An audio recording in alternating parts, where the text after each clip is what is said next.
The Canterville Ghost by Oscar Wilde. An amusing chronicle of the tribulations of the ghost of Canterville Chase when his ancestral halls became the home of the American minister to the court of St. James. Chapter 1. When Mr. Hiram B. Otis, the American minister, bought Canterville Chase, everyone told him he was doing a very foolish thing, as there was no doubt at all that the place was haunted. Indeed, Lord Canterville himself, who was a man of the most punctilious honour, had felt it his duty to mention the fact to Mr. Otis when they came to discuss terms. "We have not cared to live in the place ourselves," said Lord Canterville, "since my grand-aunt, the Dowager Duchess of Bolton, was frightened into a fit, from which she never really recovered, by two skeleton hands being placed on her shoulders as she was dressing for dinner, and I feel bound to tell you, Mr. Otis, that the ghost has been seen by several living members of my family, as well as by the rector of the parish, the Reverend Augustus Dampier, who is a fellow of King's College, Cambridge. After the unfortunate accident to the Duchess, none of our younger servants would stay with us, and Lady Canterville often got very little sleep at night, in consequence of the mysterious noises that came from the corridor and the library." "My lord," answered the minister, "I will take the furniture and the ghost at a valuation. I have come from a modern country where we have everything that money can buy, and with all our spry young fellows painting the old world red and carrying off your best actors and prima donnas, I reckon that if there were such a thing as a ghost in Europe, we'd have it at home in a very short time in one of our public museums, or on the road as a show." "I fear that the ghost exists," said Lord Canterville, smiling, "though it may have resisted the overtures of your enterprising impresarios. It has been well known for 3 centuries, since 1584, in fact, and always makes its appearance before the death of any member of our family." "Well, so does the family doctor, for that matter, Lord Canterville. But there is no such thing, sir, as a ghost. And I guess the laws of nature are not going to be suspended for the British aristocracy." "You are certainly very natural in America," answered Lord Canterville, who did not quite understand Mr. Otis's last observation. "And if you don't mind a ghost in the house, it is all right. Only, you must remember, I warned you." A few weeks after this, the purchase was concluded, and at the close of the season, the minister and his family went down to Canterville Chase. Mrs. Otis, who, as Miss Lucretia R. Tappan of West 53rd Street, had been a celebrated New York belle, was now a very handsome middle-aged woman with fine eyes and a superb profile. Many American ladies, on leaving their native land, adopt an appearance of chronic ill health, under the impression that it is a form of European refinement. But Mrs. Otis had never fallen into this error. She had a magnificent constitution and a really wonderful amount of animal spirits. Indeed, in many respects, she was quite English, and was an excellent example of the fact that we have really everything in common with America nowadays, except, of course, language. Her eldest son, christened Washington by his parents in a moment of patriotism which he never ceased to regret, was a fair-haired, rather good-looking young man who had qualified himself for American diplomacy by leading the German at the Newport Casino for 3 successive seasons, and even in London was well known as an excellent dancer. Gardenias and the peerage were his only weaknesses.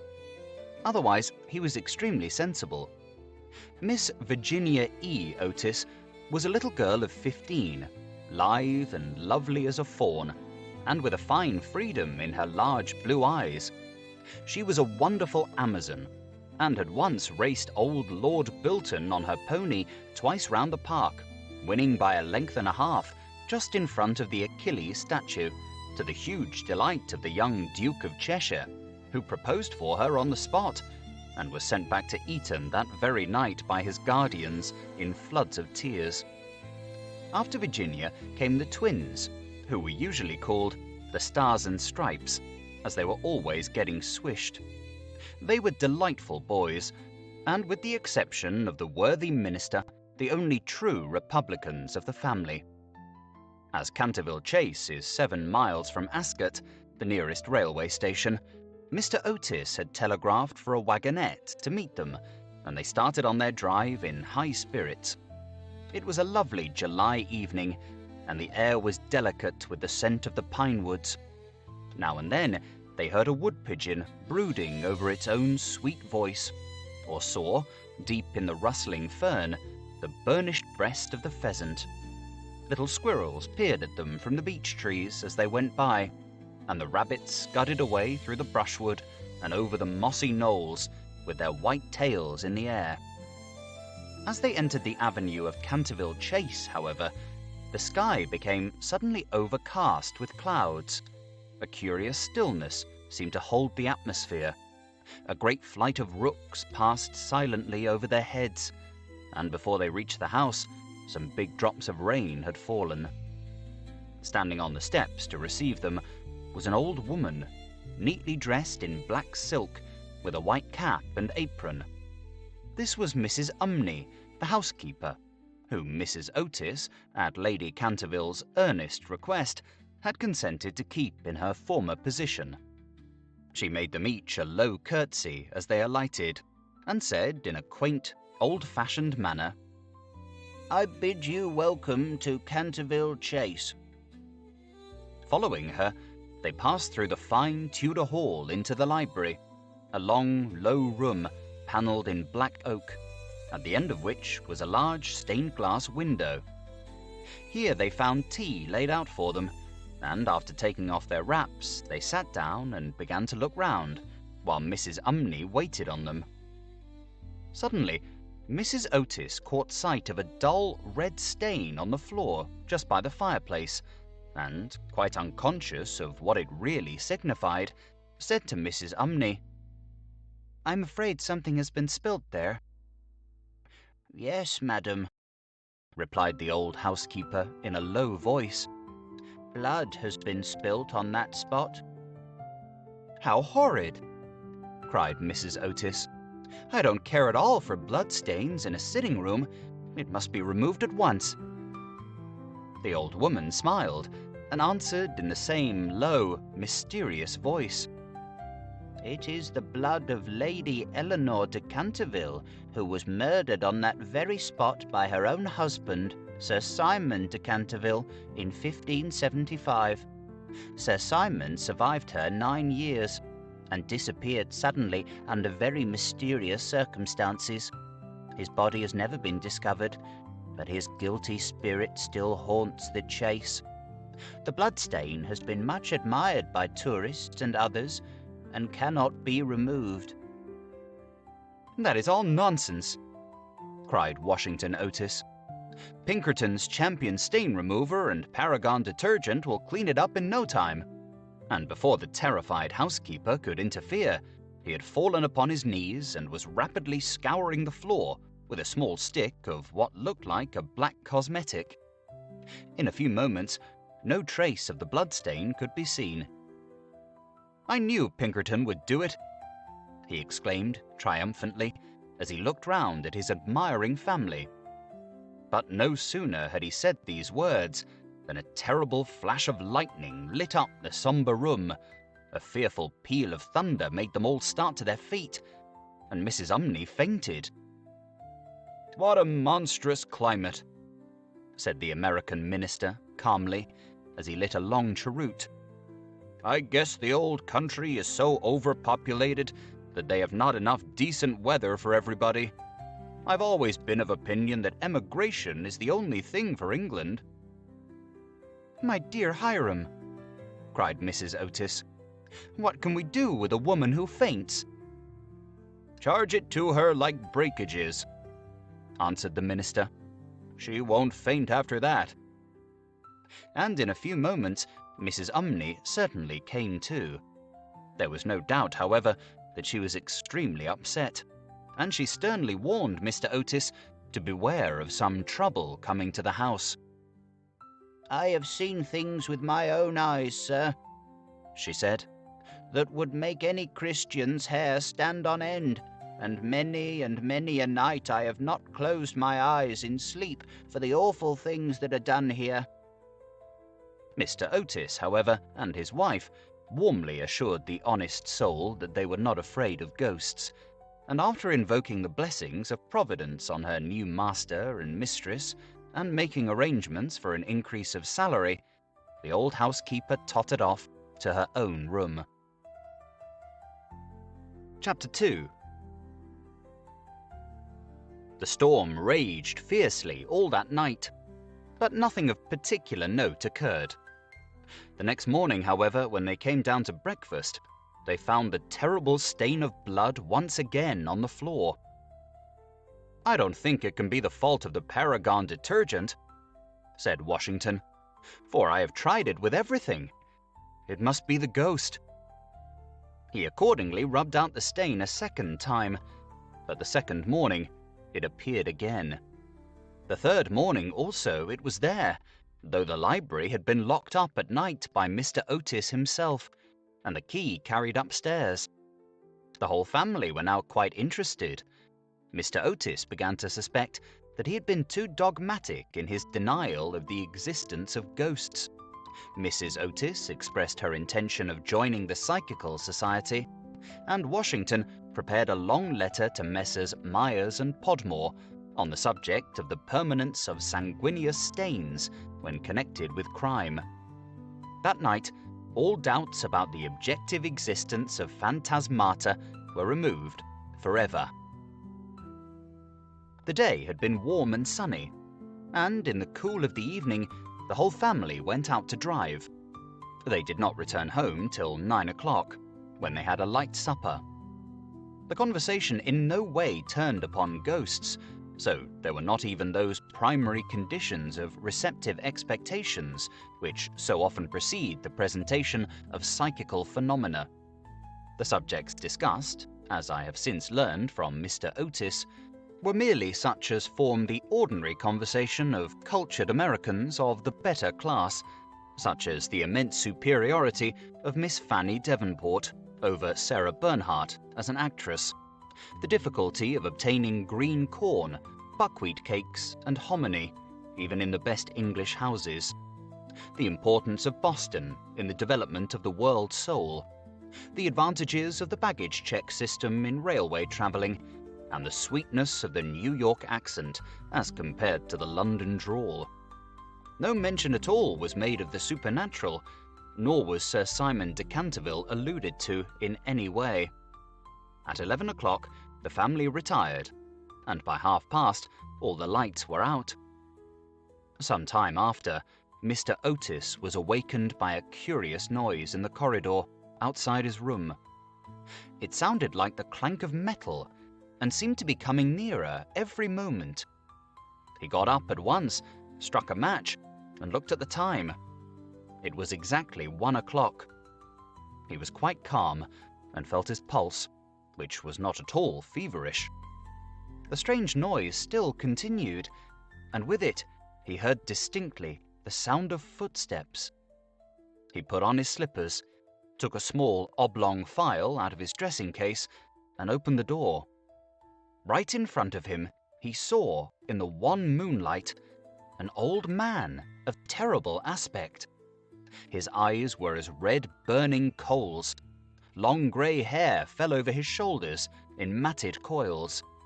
His garments, which were of antique cut, were soiled and ragged, and from his wrists and ankles hung heavy manacles and rusty gyves. "My dear sir," said Mr. Otis, "I really must insist on your oiling those chains, and have brought you for that purpose a small bottle of the Tamanae Rising Sun lubricator. It is said to be completely efficacious upon one application, and there are several testimonials to that effect on the wrapper from some of our most eminent native divines. I shall leave it here for you by the bedroom candles, and will be happy to supply you with more, should you require it." With these words, the United States minister laid the bottle down on a marble table and, closing his door, retired to rest. For a moment, the Canterville Ghost stood quite motionless in natural indignation.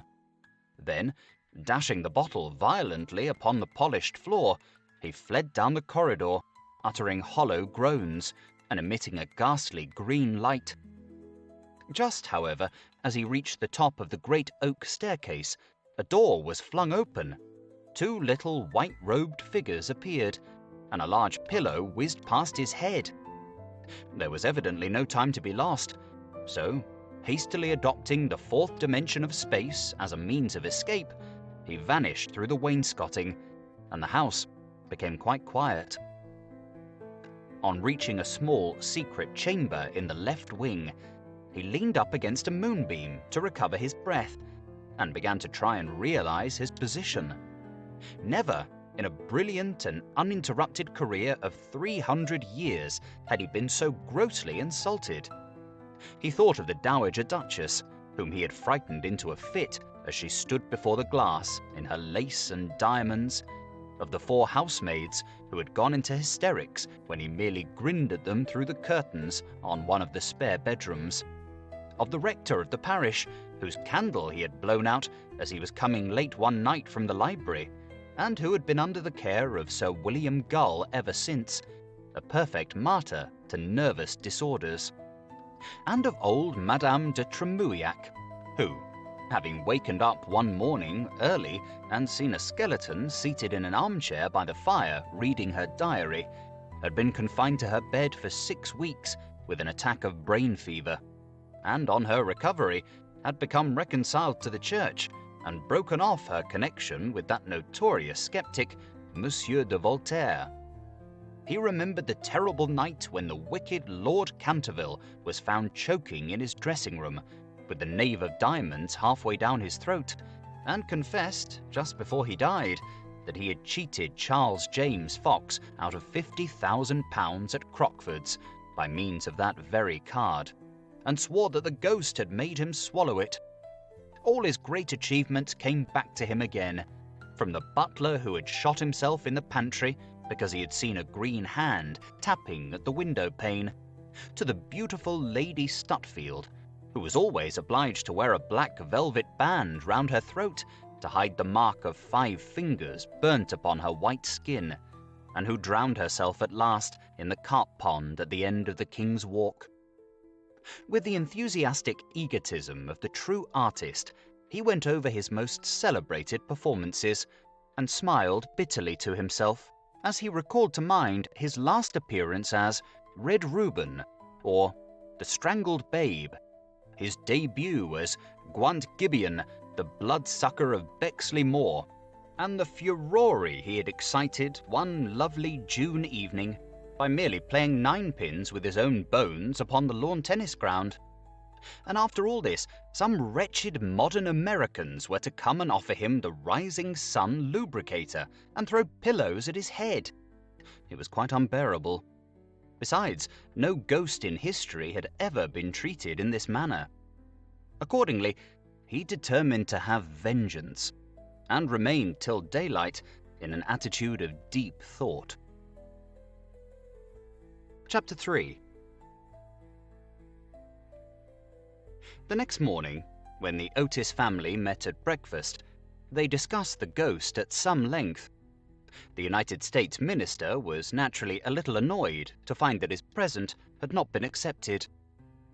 "I have no wish," he said, "to do the ghost any personal injury, and I must say that, considering the length of time he has been in the house, I don't think it is at all polite to throw pillows at him." A very just remark, at which, I am sorry to say, the twins burst into shouts of laughter. "Upon the other hand," he continued, "if he really declines to use the Rising Sun lubricator, we shall have to take his chains from him. It would be quite impossible to sleep with such a noise going on outside the bedrooms." For the rest of the week, however, they were undisturbed, the only thing that excited any attention being the continual renewal of the bloodstain on the library floor. This certainly was very strange, as the door was always locked at night by Mr. Otis, and the windows kept closely barred. The chameleon-like colour also of the stain excited a good deal of comment. Some mornings it was a dull, almost Indian red. Then it would be vermilion, then a rich purple, and once, when they came down for family prayers, according to the simple rites of the Free American Reformed Episcopalian Church, they found it a bright emerald green. These kaleidoscopic changes naturally amused the party very much, and bets on the subject were freely made every evening. The only person who did not enter into the joke was little Virginia, who, for some unexplained reason, was always a good deal distressed at the sight of the bloodstain, and very nearly cried the morning it was emerald green.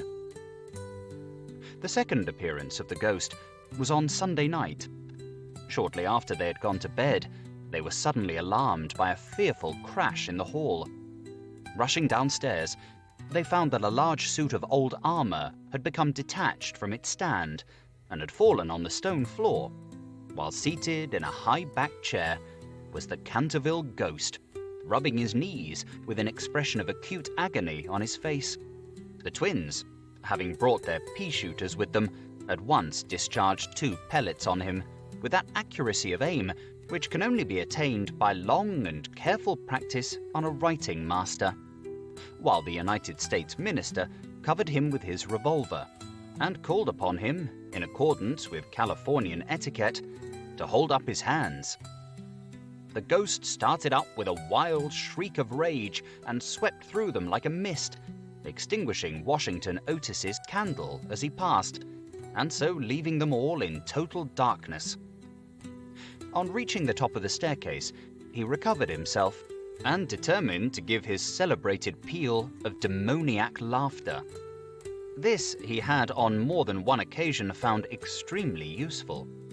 It was said to have turned Lord Raker's wig grey in a single night, and had certainly made 3 of Lady Canterville's French governesses give warning before their month was up. He accordingly laughed his most horrible laugh, till the old vaulted roof rang and rang again. But hardly had the fearful echo died away, when a door opened, and Mrs. Otis came out in a light blue dressing gown. "I am afraid you are far from well," she said, "and have brought you a bottle of Dr. Dobell's tincture. If it is indigestion, you will find it a most excellent remedy." The ghost glared at her in fury, and began at once to make preparations for turning himself into a large black dog, an accomplishment for which he was justly renowned, and to which the family doctor always attributed the permanent idiocy of Lord Canterville's uncle, the Honourable Thomas Horton. The sound of approaching footsteps, however, made him hesitate in his fell purpose, so he contented himself with becoming faintly phosphorescent, and vanished with a deep churchyard groan, just as the twins had come up to him. On reaching his room, he entirely broke down, and became a prey to the most violent agitation. The vulgarity of the twins and the gross materialism of Mrs. Otis were naturally extremely annoying. But what really distressed him most was that he had been unable to wear the suit of mail. He had hoped that even modern Americans would be thrilled by the sight of a spectre in armour, if for no more sensible reason, at least out of respect for their natural poet Longfellow, over whose graceful and attractive poetry he himself had whiled away many a weary hour when the Cantervilles were up in town. Besides, it was his own suit.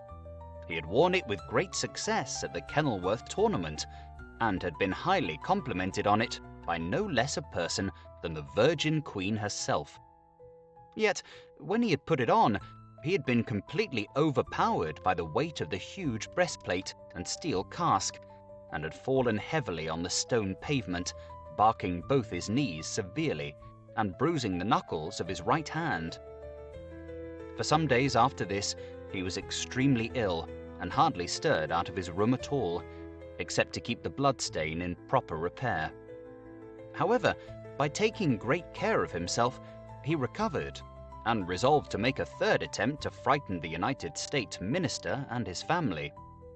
He selected Friday, August the 17th, for his appearance, and spent most of that day in looking over his wardrobe, ultimately deciding in favor of a large slouched hat with a red feather, a winding sheet frilled at the wrists and neck, and a rusty dagger.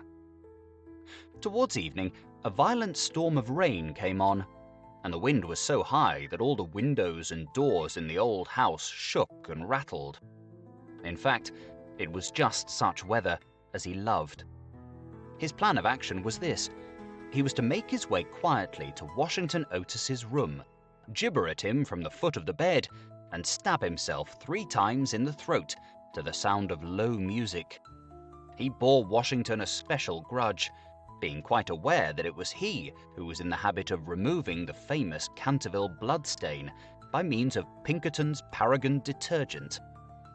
Having reduced the reckless and foolhardy youth to a condition of abject terror, he was then to proceed to the room occupied by the United States minister and his wife, and there to place a clammy hand on Mrs. Otis's forehead while he hissed into her trembling husband's ear the awful secrets of the charnel house.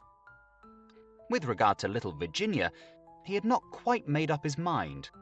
She had never insulted him in any way and was pretty and gentle. A few hollow groans from the wardrobe, he thought, would be more than sufficient. Or, if that failed to wake her, he might grabble at the counterpane with palsy-twitching fingers. As for the twins, he was quite determined to teach them a lesson. The first thing to be done was, of course, to sit upon their chests, so as to produce the stifling sensation of nightmare.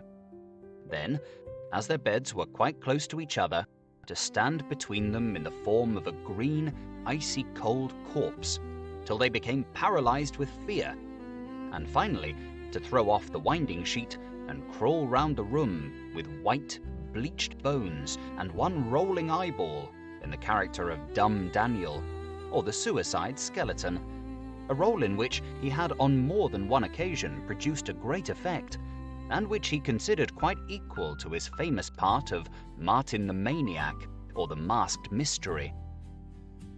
At 10:30, he heard the family going to bed. For some time, he was disturbed by wild shrieks of laughter from the twins, who, with the light-hearted gaiety of schoolboys, were evidently amusing themselves before they retired to rest. But at 11:15, all was still, and as midnight sounded, he sallied forth. The owl beat against the window panes, the raven croaked from the old yew tree, and the wind wandered moaning round the house like a lost soul. But the Otis family slept, unconscious of their doom, and high above the rain and storm, he could hear the steady snoring of the Minister for the United States. He stepped stealthily out of the wainscoting, with an evil smile on his cruel, wrinkled mouth, and the moon hid her face in a cloud as he stole past the great oriel window, where his own arms and those of his murdered wife were blazoned in azure and gold. On and on he glided, like an evil shadow, the very darkness seeming to loathe him as he passed. Once he thought he heard something call, and stopped. But it was only the baying of a dog from the Red Farm, and he went on, muttering strange 16th century curses, and ever and anon brandishing the rusty dagger in the midnight air. Finally, he reached the corner of the passage that led to luckless Washington's room. For a moment, he paused there, the wind blowing his long grey locks about his head and twisting into grotesque and fantastic folds the nameless horror of the dead man's shroud. Then the clock struck the quarter, and he felt the time was come. He chuckled to himself and turned the corner.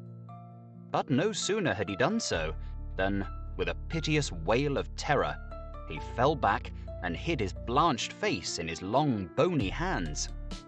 right in front of him was standing a horrible spectre, motionless as a carven image and monstrous as a madman's dream. Its head was bald and burnished, its face round and fat and white, and hideous laughter seemed to have writhed its features into an eternal grin. From the eyes streamed rays of scarlet light. The mouth was a wide well of fire, and a hideous garment, like to his own, swathed with its silent snows the Titan form. On its breast was a placard with strange writing in antique characters. Some scroll of shame, it seemed, some record of wild sins, some awful calendar of crime.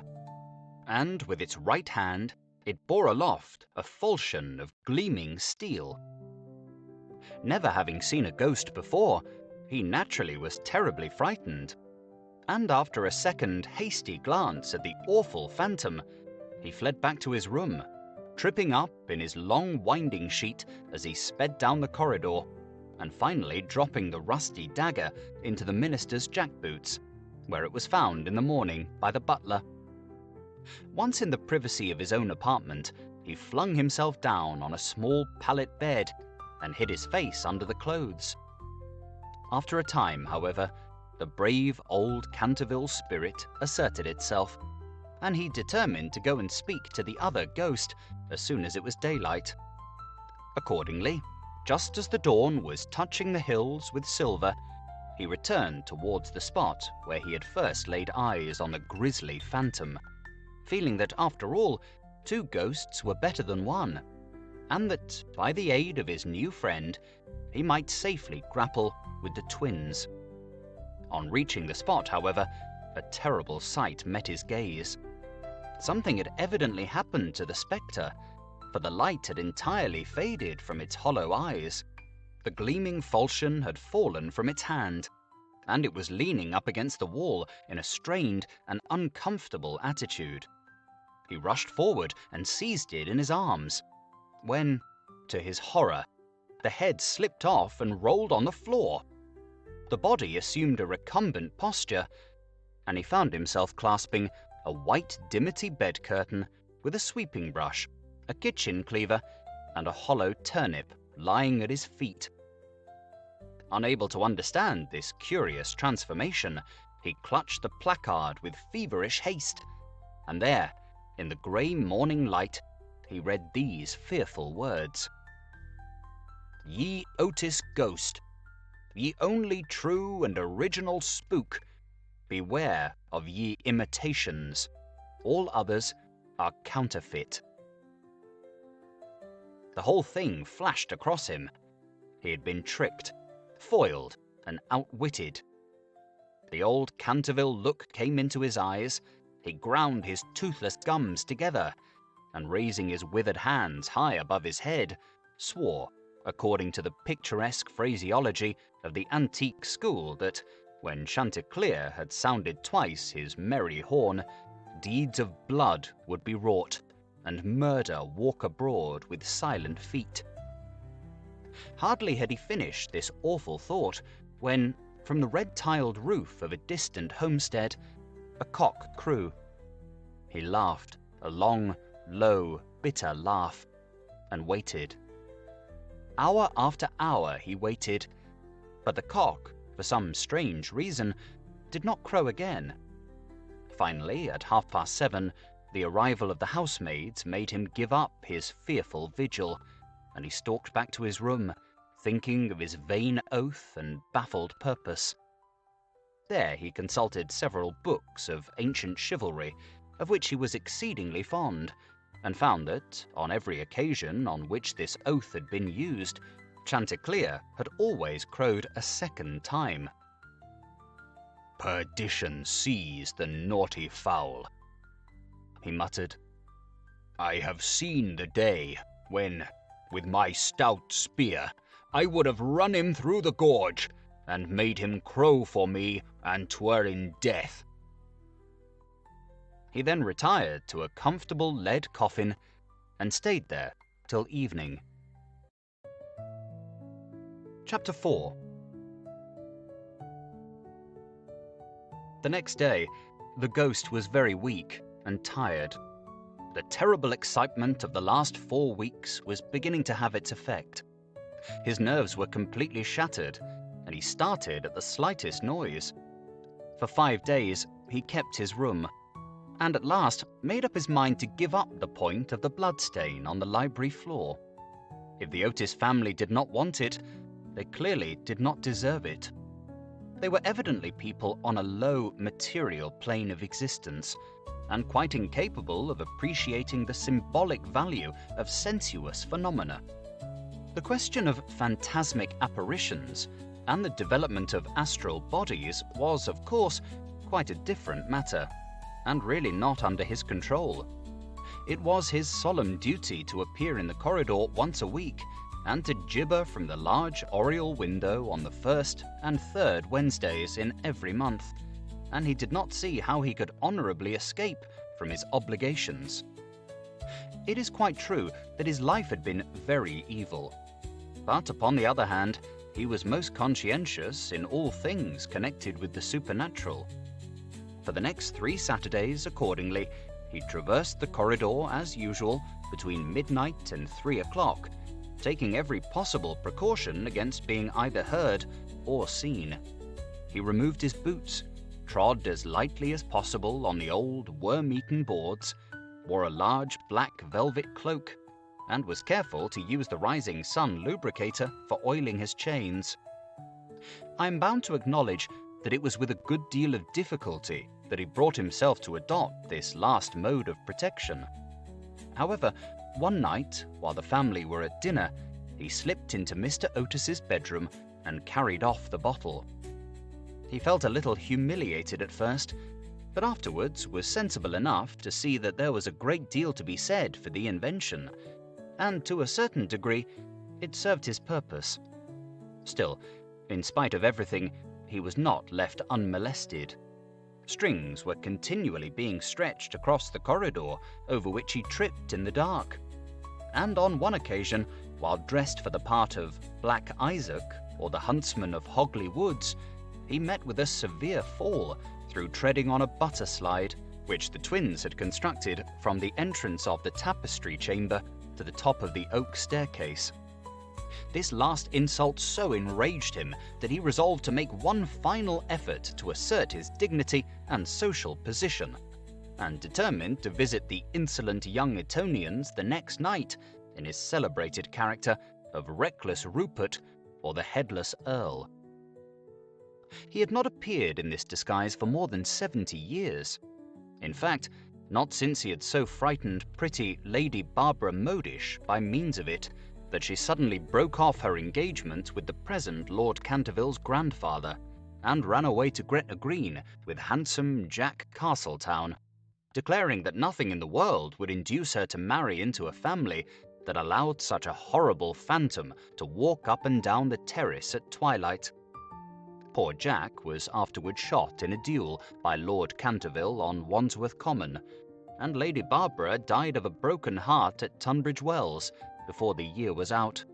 So in every way, it had been a great success.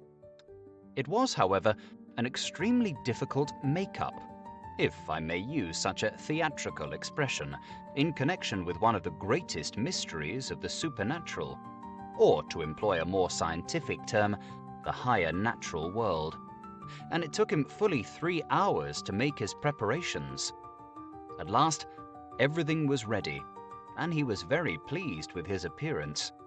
The big leather riding boots that went with the dress were just a little too large for him, and he could only find one of the 2 horse pistols. But on the whole, he was quite satisfied, and at 1:15 he glided out of the wainscoting and crept down the corridor. On reaching the room occupied by the twins, which, I should mention, was called the Blue Bedchamber, on account of the colour of its hangings, he found the door just ajar. Wishing to make an effective entrance, he flung it wide open, when a heavy jug of water fell right down on him, wetting him to the skin, and just missing his left shoulder by a couple of inches. At the same moment, he heard stifled shrieks of laughter proceeding from the 4-post bed. The shock to his nervous system was so great that he fled back to his room as hard as he could go, and the next day he was laid up with a severe cold. The only thing that at all consoled him in the whole affair was the fact that he had not brought his head with him, for, had he done so, the consequences might have been very serious. He now gave up all hope of ever frightening this rude American family, and contented himself, as a rule, with creeping about the passages in list slippers, with a thick red muffler round his throat for fear of draughts, and a small arquebus, in case he should be attacked by the twins. The final blow he received occurred on the 19th of September. He had gone downstairs to the great entrance hall, feeling sure that there, at any rate, he would be quite unmolested, and was amusing himself by making satirical remarks on the large Saroni photographs of the United States minister and his wife, which had now taken the place of the Canterville family pictures. He was simply but neatly clad in a long shroud, spotted with churchyard mould, had tied up his jaw with a strip of yellow linen, and carried a small lantern and a sexton's spade. In fact, he was dressed for the character of Jonas the Graveless, or the corpse snatcher of Chertsey Barn, one of his most remarkable impersonations, and one which the Cantervilles had every reason to remember, as it was the real origin of their quarrel with their neighbour, Lord Rufford. It was about 2:15 in the morning, and as far as he could ascertain, no one was stirring. As he was strolling towards the library, however, to see if there were any traces left of the bloodstain, suddenly there leaped out on him from a dark corner 2 figures who waved their arms wildly above their heads and shrieked out, "Boo!" in his ear. Seized with a panic, which, under the circumstances, was only natural, he rushed for the staircase, but found Washington Otis waiting for him there with the big garden syringe, and being thus hemmed in by his enemies on every side and driven almost to bay, he vanished into the great iron stove, which, fortunately for him, was not lit, and had to make his way home through the flues and chimneys, arriving at his own room in a terrible state of dirt, disorder, and despair. After this, he was not seen again on any nocturnal expedition. The twins lay in wait for him on several occasions, and strewed the passages with nutshells every night, to the great annoyance of their parents and the servants. But it was of no avail. It was quite evident that his feelings were so wounded that he would not appear. Mr. Otis consequently resumed his great work on the history of the Democratic Party, on which he had been engaged for some years. Mrs. Otis organized a wonderful clam bake and amazed the whole county. The boys took to lacrosse, euchre, poker, and other American national games, and Virginia rode about the lanes on her pony, accompanied by the young Duke of Cheshire, who had come to spend the last week of his holidays at Canterville Chase. It was generally assumed that the ghost had gone away, and in fact Mr. Otis wrote a letter to that effect to Lord Canterville, who, in reply, expressed his great pleasure at the news, and sent his best congratulations to the minister's worthy wife. The Otises, however, were deceived, for the ghost was still in the house, and though now almost an invalid, was by no means ready to let matters rest, particularly as he heard that among the guests was the young Duke of Cheshire, whose granduncle, Lord Francis Stilton, had once bet 100 guineas with Colonel Carberry that he would play dice with the Canterville Ghost, and was found the next morning lying on the floor of the card-room in such a helpless, paralytic state that, though he lived on to a great age, he was never able to say anything again but double sixes.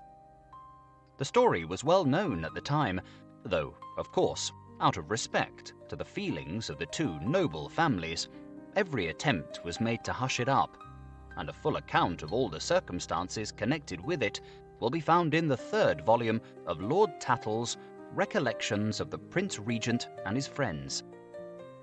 The ghost, then, was naturally very anxious to show that he had not lost his influence over the Stiltons, with whom, indeed, he was distantly connected, his own first cousin having been married en secondes noces to the Sieur de Bulkeley, from whom, as everyone knows, the Dukes of Cheshire are lineally descended.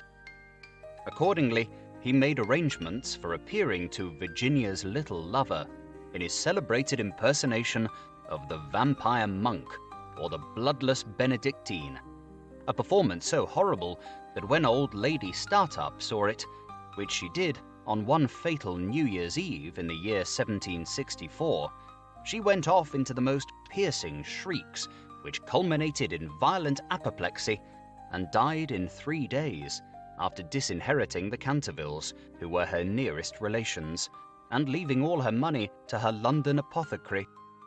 At the last moment, however, his terror of the twins prevented his leaving his room, and the little Duke slept in peace under the great feathered canopy in the royal bedchamber, and dreamed of Virginia. Chapter 5. A few days after this, Virginia and her curly-haired cavalier went out riding on Brockley Meadows, where she tore her habit so badly in getting through a hedge that on their return home she made up her mind to go up by the back staircase so as not to be seen. As she was running past the tapestry chamber, the door of which happened to be open, she fancied she saw someone inside, and thinking it was her mother's maid, who sometimes used to bring her work there, looked in to ask her to mend her habit. To her immense surprise, however, it was the Canterville Ghost himself. He was sitting by the window, watching the ruined gold of the yellowing trees fly through the air, and the red leaves dancing madly down the long avenue. His head was leaning on his hand, and his whole attitude was one of extreme depression. Indeed, so forlorn and so much out of repair did he look, that little Virginia, whose first idea had been to run away and lock herself in her room, was filled with pity and determined to try and comfort him. So light was her footfall, and so deep his melancholy, that he was not aware of her presence till she spoke to him. "I am so sorry for you," she said, "but my brothers are going back to Eton tomorrow, and then, if you behave yourself, no one will annoy you." "It is absurd, asking me to behave myself," he answered, looking round in astonishment at the pretty little girl who had ventured to address him. "Quite absurd. I must rattle my chains and groan through keyholes and walk about at night, if that is what you mean. It is my only reason for existing." "It is no reason at all for existing, and you know you have been very wicked. Mrs. Umney told us the first day we arrived here that you had killed your wife." "Well, I quite admit it," said the ghost, petulantly. "But it was a purely family matter, and concerned no one else." "It is very wrong to kill anyone," said Virginia, who at times had a sweet Puritan gravity, caught from some old New England ancestor. "Oh, I hate the cheap severity of abstract ethics. My wife was very plain, never had my ruffs properly starched, and knew nothing about cookery. Why, there was a buck I had shot in Hogley Woods, a magnificent pricket, and do you know how she had it sent to table? However, it is no matter now, for it is all over, and I don't think it was very nice of her brothers to starve me to death, though I did kill her." "Starve you to death? Oh, Mr. Ghost. I mean, Sir Simon. Are you hungry? I have a sandwich in my case. Would you like it?" "No, thank you. I never eat anything now. But it is very kind of you all the same, and you are much nicer than the rest of your horrid, rude, vulgar, dishonest family." "Stop!" cried Virginia, stamping her foot.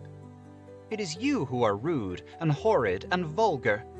And as for dishonesty, you know you stole the paints out of my box to try and furbish up that ridiculous bloodstain in the library. First you took all my reds, including the vermilion, and I couldn't do any more sunsets. Then you took the emerald green and the chrome yellow, and finally I had nothing left but indigo and Chinese white, and could only do moonlight scenes, which are always depressing to look at and not at all easy to paint. I never told on you, though I was very much annoyed, and it was most ridiculous, the whole thing, for who ever heard of emerald green blood? Well, really, said the ghost, rather meekly. What was I to do? It is a very difficult thing to get real blood nowadays, and as your brother began it all with his paragon detergent, I certainly saw no reason why I should not have your paints. As for colour, that is always a matter of taste. The Cantervilles have blue blood, for instance, the very bluest in England. But I know you Americans don't care for things of this kind.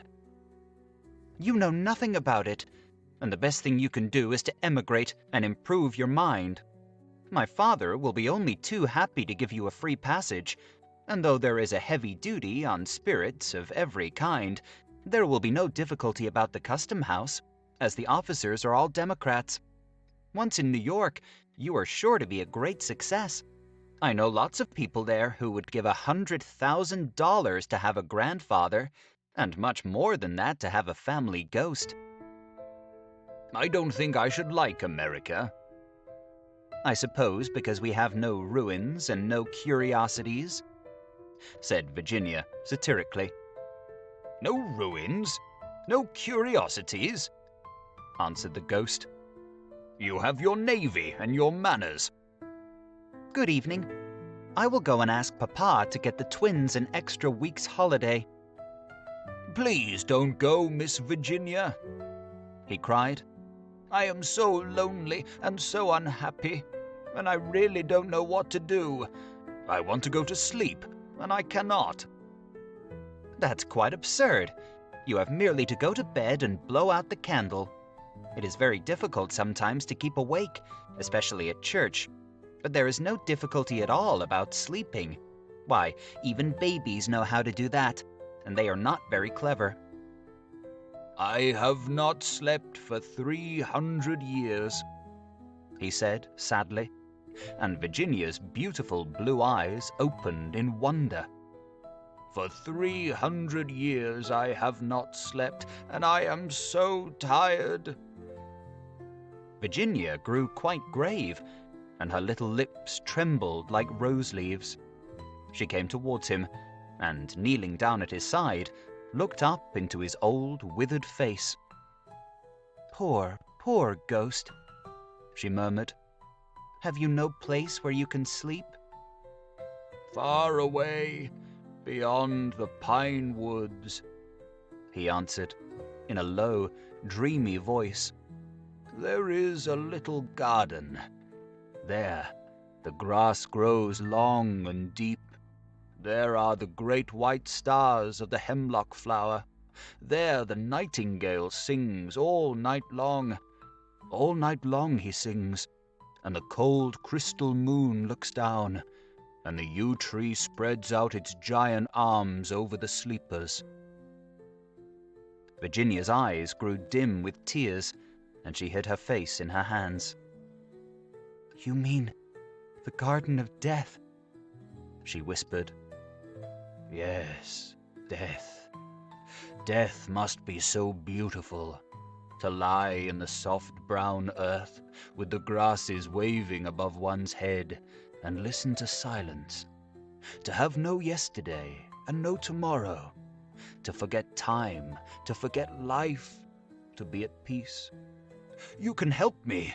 You can open for me the portals of death's house, for love is always with you, and love is stronger than death is. Virginia trembled.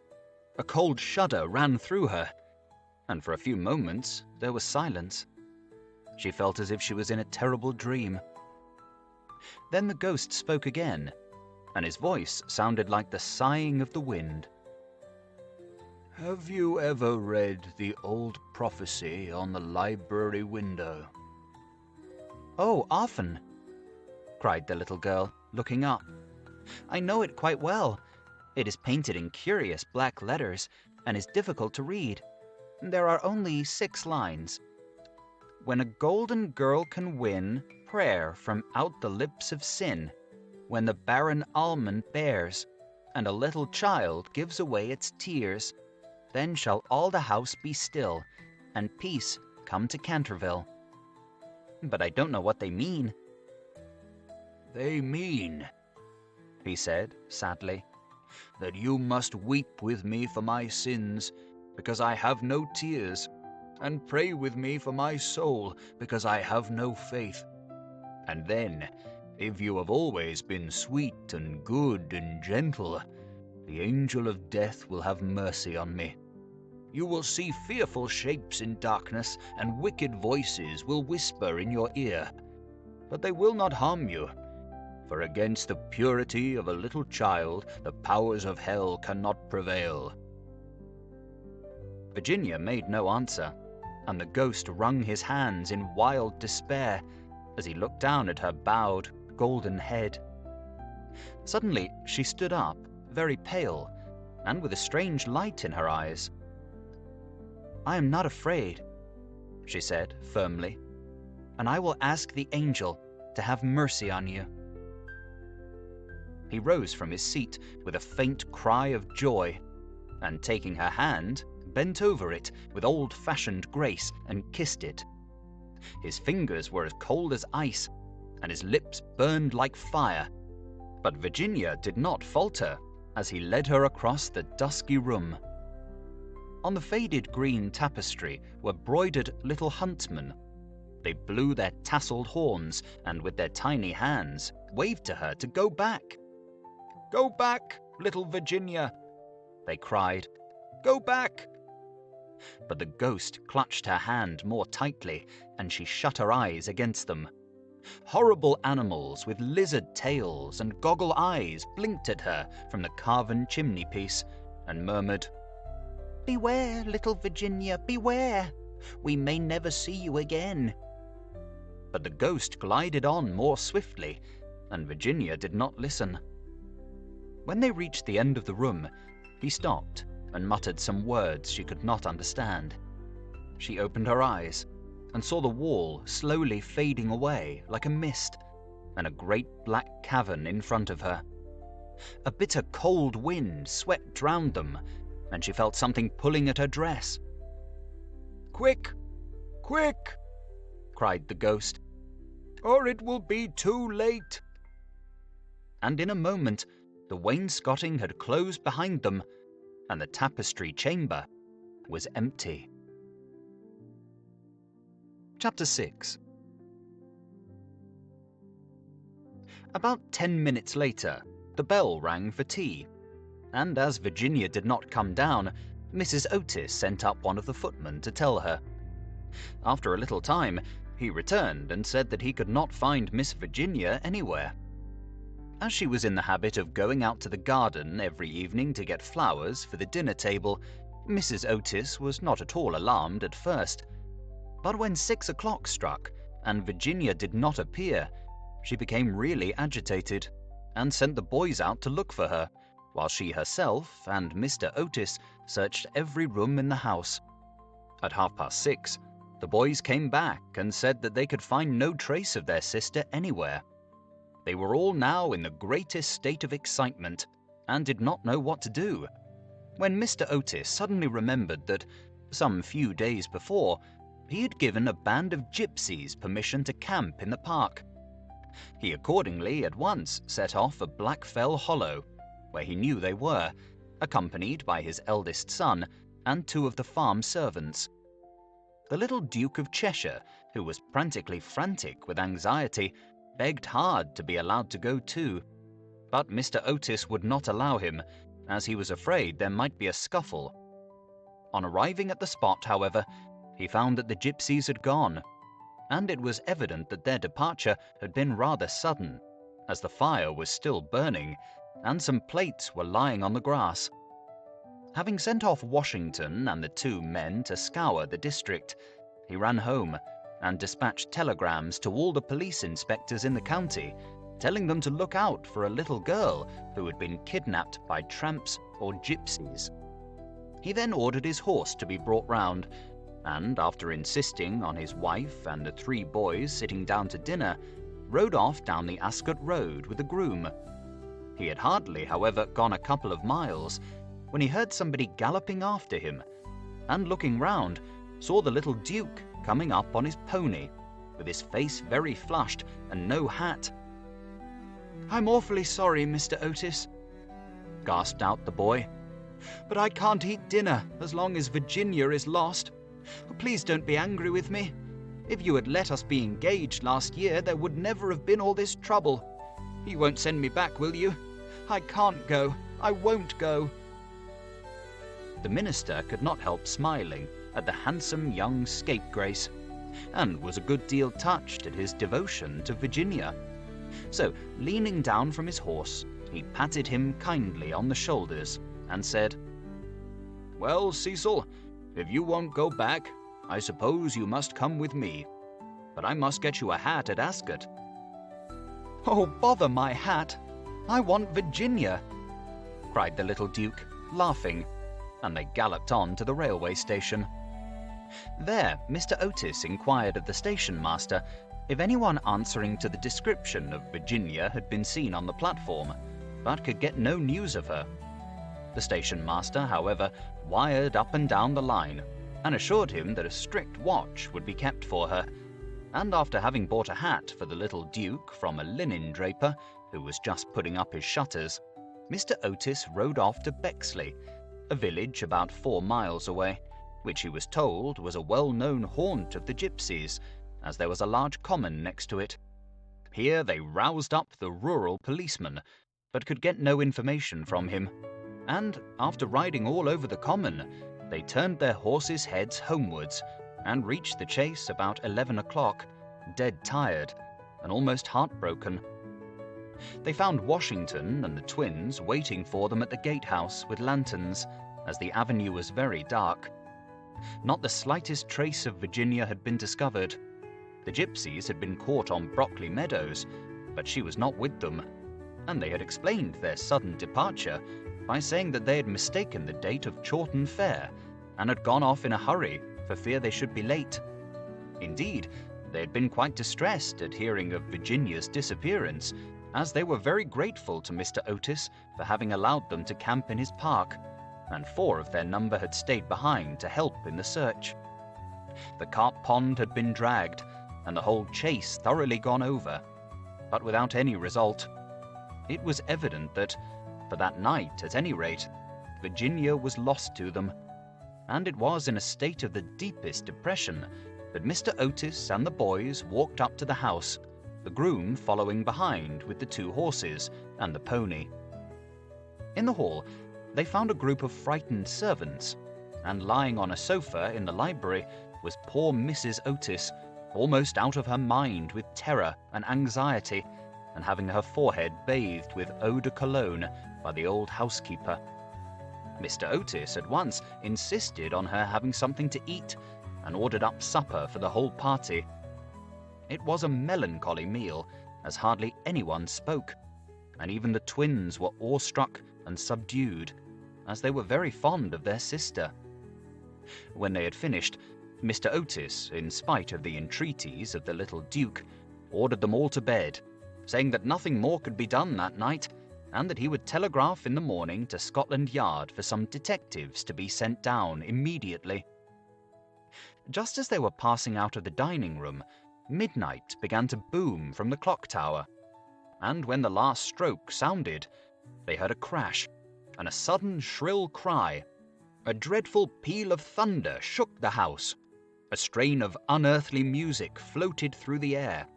A panel at the top of the staircase flew back with a loud noise, and out on the landing, looking very pale and white, with a little casket in her hand, stepped Virginia. In a moment they had all rushed up to her. Mrs. Otis clasped her passionately in her arms. The Duke smothered her with violent kisses, and the twins executed a wild war dance round the group. "Good heavens, child, where have you been?" said Mr. Otis, rather angrily, thinking that she had been playing some foolish trick on them. "Cecil and I have been riding all over the country looking for you, and your mother has been frightened to death. You must never play these practical jokes any more." "Except on the ghost! Except on the ghost!" shrieked the twins as they capered about. "My own darling, thank God you are found. You must never leave my side again," murmured Mrs. Otis as she kissed the trembling child and smoothed the tangled gold of her hair. "Papa," said Virginia quietly, "I have been with the ghost. He is dead, and you must come and see him. He had been very wicked, but he was really sorry for all that he had done, and he gave me this box of beautiful jewels before he died." The whole family gazed at her in mute amazement, but she was quite grave and serious, and turning round, she led them through the opening in the wainscoting down a narrow, secret corridor, Washington following with a lighted candle, which he had caught up from the table. Finally, they came to a great oak door studded with rusty nails. When Virginia touched it, it swung back on its heavy hinges, and they found themselves in a little low room with a vaulted ceiling and one tiny grated window. Embedded in the wall was a huge iron ring, and chained to it was a gaunt skeleton that was stretched out at full length on the stone floor and seemed to be trying to grasp with its long, fleshless fingers an old-fashioned trencher and ewer that were placed just out of its reach. The jug had evidently been once filled with water, as it was covered inside with green mold. There was nothing on the trencher but a pile of dust. Virginia knelt down beside the skeleton and, folding her little hands together, began to pray silently, while the rest of the party looked on in wonder at the terrible tragedy whose secret was now disclosed to them. "Hello!" suddenly exclaimed one of the twins, who had been looking out of the window to try and discover in what wing of the house the room was situated. "Hello! The old withered almond tree has blossomed. I can see the flowers quite plainly in the moonlight." "God has forgiven him," said Virginia gravely as she rose to her feet, and a beautiful light seemed to illumine her face. "What an angel you are!" cried the young Duke, and he put his arm around her neck and kissed her. Chapter 7. 4 days after these curious incidents, a funeral started from Canterville Chase at about 11 o'clock at night. The hearse was drawn by 8 black horses, each of which carried on its head a great tuft of nodding ostrich plumes, and the leaden coffin was covered by a rich purple pall, on which was embroidered in gold the Canterville coat of arms. By the side of the hearse and the coaches walked the servants with lighted torches, and the whole procession was wonderfully impressive. Lord Canterville was the chief mourner, having come up specially from Wales to attend the funeral, and sat in the first carriage, along with little Virginia. Then came the United States Minister and his wife, then Washington and the 3 boys, and in the last carriage was Mrs. Umney. It was generally felt that, as she had been frightened by the ghost for more than 50 years of her life, she had a right to see the last of him. A deep grave had been dug in the corner of the churchyard, just under the old yew tree, and the service was read in the most impressive manner by the Reverend Augustus Dampier. When the ceremony was over, the servants, according to an old custom observed in the Canterville family, extinguished their torches, and as the coffin was being lowered into the grave, Virginia stepped forward and laid on it a large cross made of white and pink almond blossoms. As she did so, the moon came out from behind a cloud and flooded with its silent silver the little churchyard, and from a distant copse a nightingale began to sing. She thought of the ghost's description of the Garden of Death. Her eyes became dim with tears, and she hardly spoke a word during the drive home. The next morning, before Lord Canterville went up to town, Mr. Otis had an interview with him on the subject of the jewels the ghost had given to Virginia. They were perfectly magnificent, especially a certain ruby necklace with old Venetian setting, which was really a superb specimen of 16th century work, and their value was so great that Mr. Otis felt considerable scruples about allowing his daughter to accept them. "My lord," he said, "I know that in this country mortmain is held to apply to trinkets as well as to land, and it is quite clear to me that these jewels are, or should be, heirlooms in your family. I must beg you accordingly to take them to London with you, and to regard them simply as a portion of your property, which has been restored to you under certain strange conditions. As for my daughter, she is merely a child, and has as yet, I am glad to say, but little interest in such appurtenances of idle luxury. I am also informed by Mrs. Otis, who, I may say, is no mean authority upon art, having had the privilege of spending several winters in Boston when she was a girl, that these gems are of great monetary worth, and if offered for sale would fetch a tall price. Under these circumstances, Lord Canterville, I feel sure that you will recognize how impossible it would be for me to allow them to remain in the possession of any member of my family. And indeed, all such vain gauds and toys, however suitable or necessary to the dignity of the British aristocracy, would be completely out of place among those who have been brought up on the severe and, I believe, immortal principles of republican simplicity. Perhaps I should mention that Virginia is very anxious that you should allow her to retain the box, as a memento of your unfortunate but misguided ancestor. As it is extremely old and consequently a good deal out of repair, you may perhaps think fit to comply with her request. For my own part, I confess I am a good deal surprised to find a child of mine expressing sympathy with medievalism in any form, and can only account for it by the fact that Virginia was born in one of your London suburbs, shortly after Mrs. Otis had returned from a trip to Athens. Lord Canterville listened very gravely to the worthy minister's speech, pulling his grey moustache now and then to hide an involuntary smile. And when Mr. Otis had ended, he shook him cordially by the hand and said, "My dear sir, your charming little daughter rendered my unlucky ancestor, Sir Simon, a very important service, and I and my family are much indebted to her for her marvellous courage and pluck.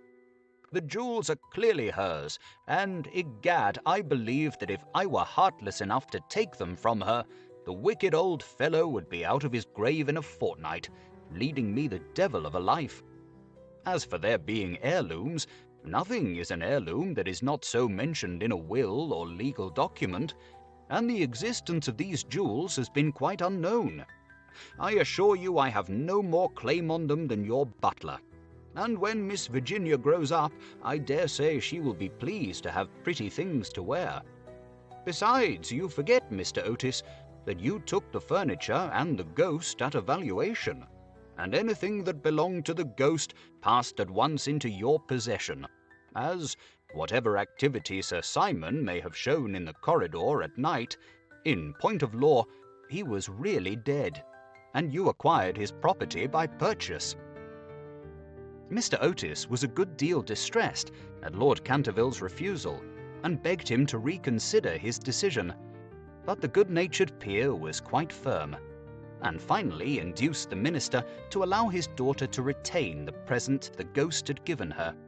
And when, in the spring of 1890, the young Duchess of Cheshire was presented at the Queen's first drawing-room on the occasion of her marriage, her jewels were the universal theme of admiration. For Virginia received the coronet, which is the reward of all good little American girls, and was married to her boy-lover as soon as he came of age. They were both so charming, and they loved each other so much, that everyone was delighted at the match, except the old Marchioness of Dumbleton, who had tried to catch the Duke for one of her 7 unmarried daughters, and had given no less than 3 expensive dinner parties for that purpose, and, strange to say, Mr. Otis himself. Mr. Otis was extremely fond of the young Duke personally, but theoretically he objected to titles, and, to use his own words, was not without apprehension lest, amid the enervating influences of a pleasure-loving aristocracy, the true principles of republican simplicity should be forgotten. His objections, however, were completely overruled, and I believe that when he walked up the aisle of St. George's, Hanover Square, with his daughter leaning on his arm, there was not a prouder man in the whole length and breadth of England. The Duke and Duchess, after their honeymoon was over, went down to Canterville Chase, and on the day after their arrival, they walked over in the afternoon to the lonely churchyard by the pine woods. There had been a great deal of difficulty at first about the inscription on Sir Simon's tombstone, but finally it had been decided to engrave on it simply the initials of the old gentleman's name and the verse from the library window. The Duchess had brought with her some lovely roses, which she strewed upon the grave, and after they had stood by it for some time, they strolled into the ruined chancel of the old abbey. There the Duchess sat down on a fallen pillar, while her husband lay at her feet smoking a cigarette and looking up at her beautiful eyes. Suddenly he threw his cigarette away, took hold of her hand, and said to her,